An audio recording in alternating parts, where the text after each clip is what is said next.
Have you ever wasted time on an idea that you knew was going to be rejected anyway? As a senior professional in a multi-billion-dollar company, before I learned what good really looks like in executive meetings, many of my ideas died because instead of focusing on the point, executives would hit me with curveball questions that stalled the entire thing, and because of my lack of seniority, answering them felt impossible. So in this video, I'm going to show you the simple framework to help you communicate what's in your head in a way that executives understand, exactly what to do to move your ideas from discussion to action, and why this works even if you don't have the decision-making power yet. To begin, I will show you the biggest mistake smart professionals make that expose them as not leadership ready. So, when you're dealing with executives, it isn't just your idea that's being judged, it's your credibility. Every time you present, you're signaling whether you're ready for more senior responsibility or that next promotion is still a stretch. So you want to prove that you're credible and demonstrate that you're already operating at the next level. So you probably make the mistake that I see even strong senior professionals make. You build slides that show the depth of your work, the detailed analysis, and the effort behind your solution. But informative decks have a problem.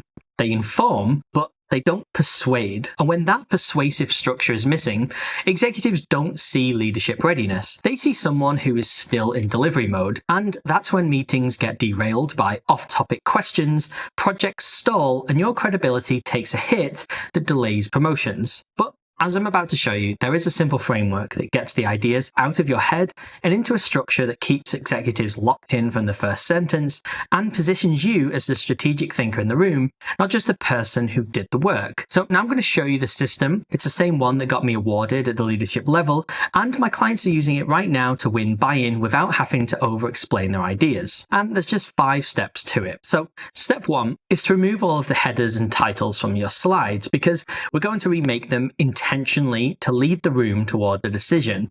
Because when a slide isn't built to lead, the audience starts wondering what they're looking at, where this is going, and when you're going to land the point, and this makes executives stop listening. So now you're ready for step 2. And this is what stops your meetings derailing into irrelevant debates, because instead of presenting ideas and hoping that this time they'll listen, you're shaping the conversation in a way that builds credibility and will get you pulled into meetings with more senior people. So your goal with each slide isn't simply to discuss a topic, it's to position that topic so it's clearly driving a business outcome.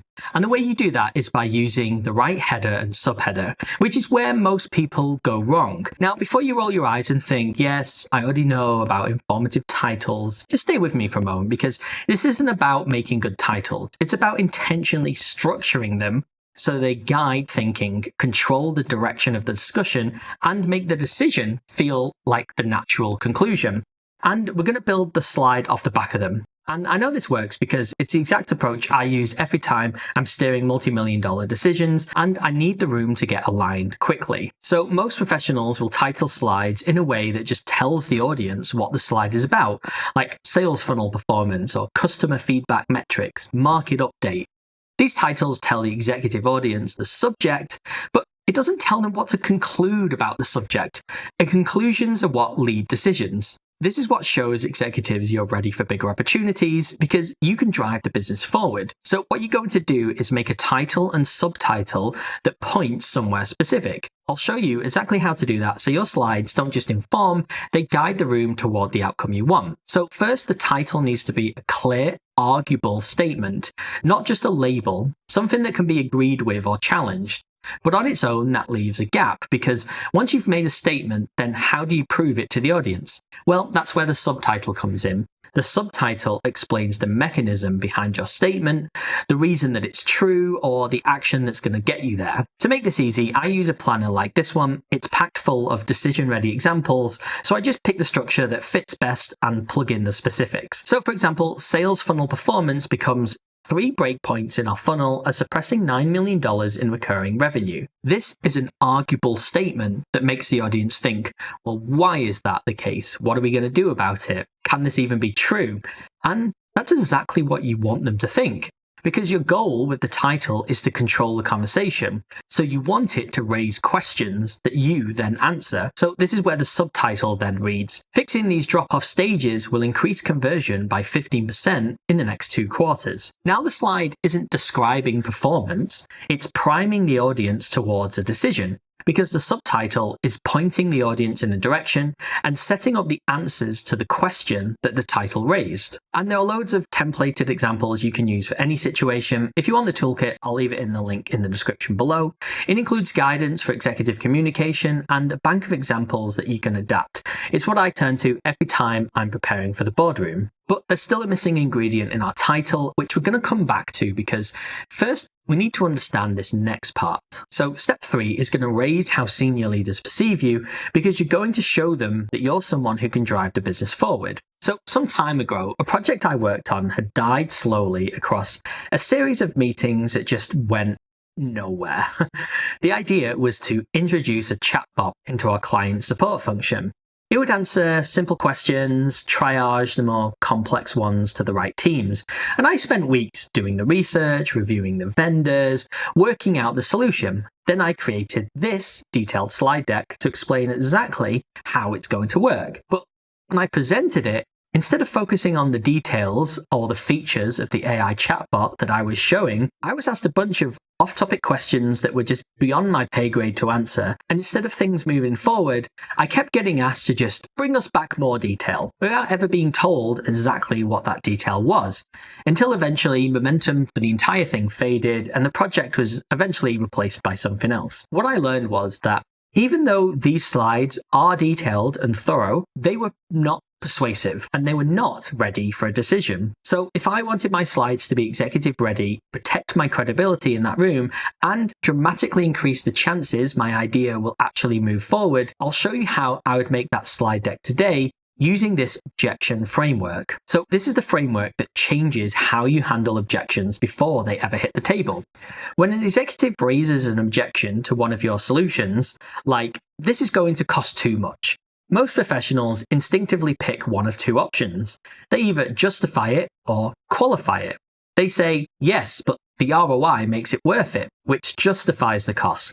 Or they say, "Well, it's only 15% of the budget. Other projects have cost more," and that qualifies the objection. And what I need you to do is to fight this instinct, because both of these responses accept the premise that the objection is valid and then try to persuade the audience to overlook it. And that weakens your position because it frames you as defending your idea rather than leading the decision. And that's when the conversation drifts into risk and doubt and eventually delay. So what should you do instead? Well, here's what I do. I anticipate the objections in advance, and I build the slide in a way that neutralizes them up front. This framework shows you how, because it redirects the objection and then it protects your idea. Take the AI chatbot example. Originally, the slide was mainly a list of features, but executives don't make decisions on features. They make them on the impact and the risk and the control. Once I rewrote the slide with a decision-led title and subtitle, it positioned the chatbot as the mechanism to achieve the business outcome. And so my claim was clear, but the moment executives see a strong claim, they start running silent questions in their head. What's the risk? Who owns this? What happens if it goes wrong? And the slide doesn't answer those questions, and this triggers uncertainty, and that's where curveball questions come from, and that's what kills momentum. So step 3 is to surface those risks before they're voiced and eliminate them on your terms, and that's what's going to position you as strategic. In the chatbot case, I mapped out every likely complex curveball question and found that there was 2 patterns. Firstly, there was governance, and then secondly was disruption to the employees. Instead of waiting to be challenged on them, I structured the slide to address and neutralize those concerns directly. In the toolkit, I've included question sets that will help you surface likely objections and expose the gaps in your solution, as well as prompts you can use with ChatGPT or Claude to get it to do this for you. Once you've identified the objections and seen the patterns, don't change the slide just yet, because you're ready for the next step. And this is what stops you taking credibility hits from off-topic questions that you weren't prepared to answer. So now you give executives reassurance that your idea is the right way forward, and this has 2 parts to it. First, you redirect the objection. A simple way to do this is to complete the sentence, "That only happens when," And then you fill in the blank with a cause for the objection. So let me show you. In the chatbot example, the concern was that the rollout would disrupt the staff. So you complete the sentence. Well, that only happens when the implementation is poorly planned. By doing this, you've just moved the risk away from the idea itself and into the conditions under which it fails. So it's like you've taken it and put it in a little box. The next thing you do is protect your solution. And to do that, you complete the sentence, which is why my solution ... So to handle the objection about the rollout, I say, disruption only happens when implementation is poorly planned, which is why I designed a phased rollout with clear milestones and defined ownership at every stage. Now the objection isn't hanging in the air. It's been redirected and neutralized by pushing it into a box and then working your way around that box. So step 5 is where you rewrite the slide so it tackles these objections up front using the redirect and protect structure. There are plenty of templated examples in the document you can pick from, but the simplest structure to remember is this: benefit without objection by mechanism, which you can see I've done on this new version of the slide. Instead of writing that one of the AI chatbot's features is that this chatbot will handle our frequently asked questions, I rewrote it using that structure to eliminate some of the friction and objections about it disrupting the team. So I wrote, the AI bot will resolve high-volume FAQs instantly without increasing the frontline workload by automating Tier 1 support through a governed chatbot workflow. Now, it's no longer a feature, it's a business benefit. It neutralizes the concern executives might have about disrupting the teams, and it makes the mechanism that it's going to achieve that very clear. And you can repeat this for all the points you want to make in the slide. But whilst these templates will immediately improve your slides, the real shift happens when you stop thinking slide by slide and start structuring the entire deck as one persuasive message, because executives don't experience your presentation as an isolated slide.